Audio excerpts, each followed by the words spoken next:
some ye old updates about Israel's attack on Gaza, which has not slowed. Sadly, not a humanitarian pause, not even on Christmas, not on New Year's. More bombs, more schools, refugee camps targeted. The death toll of Palestinians is over 22,000, 2/3 of which are women and children. Netanyahu just said the war is going to go on for many more months. He says Hamas can't be in control of Gaza, which, as we all know, is not really possible to completely eradicate Hamas, especially, I mean, they're the elected government. Also, the IDF does not distinguish between Hamas and civilians. They've said this multiple times, but I guess we still don't take them seriously.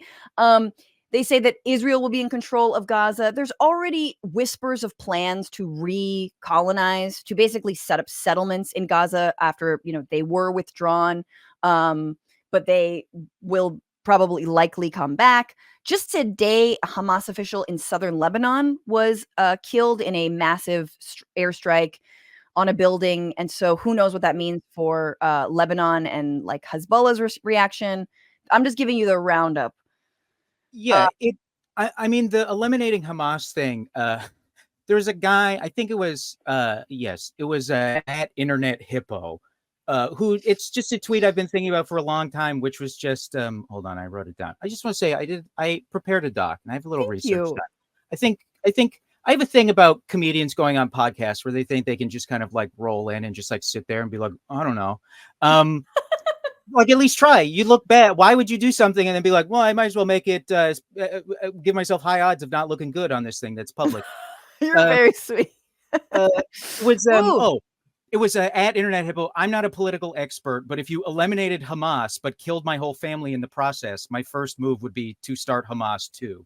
Yeah. And it's like so crazy because I was a teenager. And then like, early 20s through like the true like most sort of passionate phase of the war on terror, to where now they're just kind of like doing it like but right. It seeing it as like an adult where I feel a lot more matured in my sort of critical thinking, it's like crazy to be like, this feels exactly the same. The idea of a bunch of like cynical grifters who either insanely stupid or know better but are just desperate to cling to power, insisting you can like kill people into liking you, and it's, or you can just like eliminate an ideology with like bombings and assassinations. And it's like, and I think about that, and then I think about everything that came after, and I'm like, well, this is horrible. This is like such a brutal road. It feels like I'm just sort of being like shoved down by a crowd. No, and I think that the real thing is the United States, and we'll talk about Biden in a second, knows Blinken, and we've talked about it on this show, has admitted you cannot destroy Hamas. Like, because you cannot destroy an ideology, you cannot destroy like people who will take violence, extreme actions against oppression, right? Like, it's just not going to happen. And he's admitted that. So the question is, how many bodies? And we're at 22,000 when this war was at 2,000, 3,000 maybe. I remember reading reports that we're looking at, if there is a ground invasion, which there has been, if there's a ground invasion, we're looking at 20 to 30,000. And the number like chilled me to my core. And now we're here and I feel nothing. Like, I'm more chilled, not by the death. I'm actually chilled by the fucking inaction of our own government. I'm chilled by the fact that fools who I was like, look, I know this person will come around because this is clearly genocide, and they haven't come around. That's actually what chills me the most. Again, because it feels like where I have some control. But you're totally right. The thing is, Israel doesn't actually care about destroying Hamas. They care about cleansing all of Gaza of every Palestinian, go live in the Sinai desert in tents. That's what they want. And that's apparently what Biden is slow on, on the take with.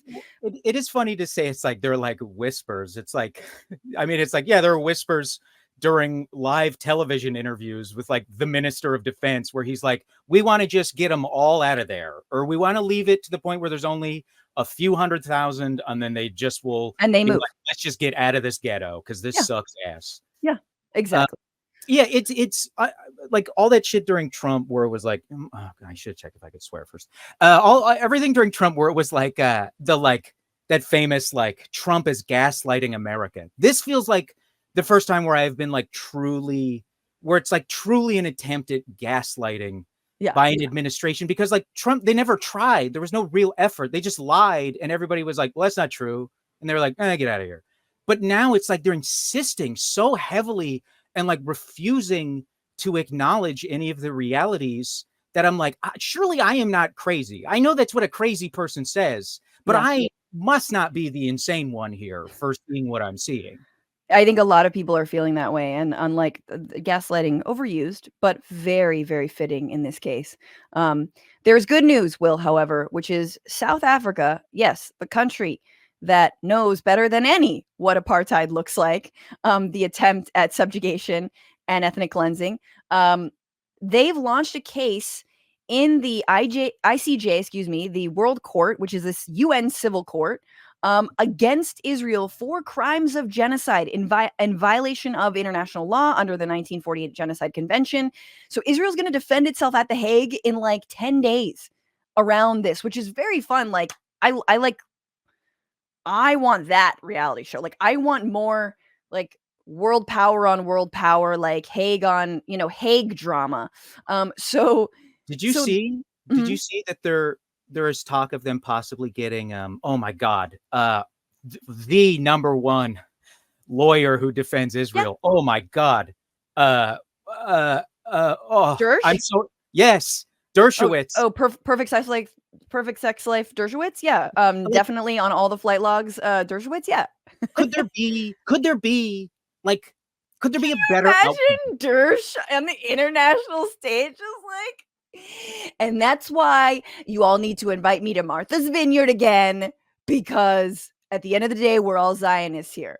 Yeah, and he's got like a brief from like Steven Pinker, like saying why it's not genocide. Like I just that's like that goes back to the like Brett Gelman and Michael Rappaport stuff, where it's like, fine, then just make it as stupid as possible. Like Yeah, when it's that stupid, I don't think it can really have much of an outcome or much of an effect on the outcome. So like, yeah, just give me the version that Andy Cohen, that demon, would put together for all of right. us. I don't want this to pretend like there's like That any would be dignity or grace going on. amazing.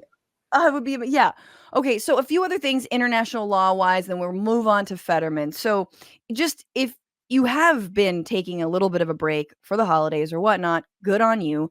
But this Prem Taker, I don't know if I'm saying that right, sort of gave a rundown of everything that's happened in December around international international law and Israel-Palestine. So the UN Security Council on December 8th votes 13-1 for ceasefire and hostages released. U.S. single-handedly vetoes. December 9th, U.S. approves sending $106.5 million worth of tank shells without congressional approval. So again, this is Biden's first move on this, on unilateral action, executive action. December 12th, UN General Assembly votes 153-10 for a ceasefire and hostage release. U.S. votes against. December 19th, UN General Assembly votes 172-4 in favor of Palestinian self-determination, emphasizing achieving a just and lasting comprehensive peace settlement between Palestinian and Israeli sides. U.S. votes against. December 22nd, the United Security Council votes 13-0 for a ramp up of aid and hostage release. Well, that was sort of an easy one. And then December 29th, U.S. approved sending Israel $147.5 million worth of equipment without congressional approval. So again, this is executive actions by Biden. So remember, he's got 14 billion waiting in the wings, stalled by Congress, but he is piecemeal giving Israel more and more money for weapons. So $147.5 million sale for equipment, including fuses, charges, primers that's needed to make 155 millimeter shells that Israel has already purchased, blah, blah, blah. All this shit where they're like, we swear we can save like another family if you just give us more weapons, more police training in our ethnic cleansing so we can do precision or both, like it's so ridiculous. We And know they're using 2,000-pound bombs. and also like, how many billions of dollars have we just given to Israel like unconditionally over the years? And it's like, if and all the talk of like, knowing all the weapons caches and how much they've amassed over the last 30 years 40 years. If with all of that, you can't beat 15,000 guys with like homemade RPGs running around in tunnels, I don't think money is your issue. Like, at a certain point, even Theranos, people were like, "Well, this is not happening. Like, enough." And it, like, what? Why? What evidence is there that any more? It's not No. like a weapons advantage. Again, the joke is all on Biden. And we'll talk with Bill a little bit more about this, but the joke truly is still on Joe Biden. Even his administration, even the State Department knows that this is BS. They know it's not about weapons. They know it is about the broader Zionist project. What's going on, Frantifa? If you haven't already, subscribe to this channel right now. Hit that button. And also, you can become a patron and support the show every single week. Get access to bonus episodes and exclusive merchandise. Patreon.com/Bitchuation Room. Do it.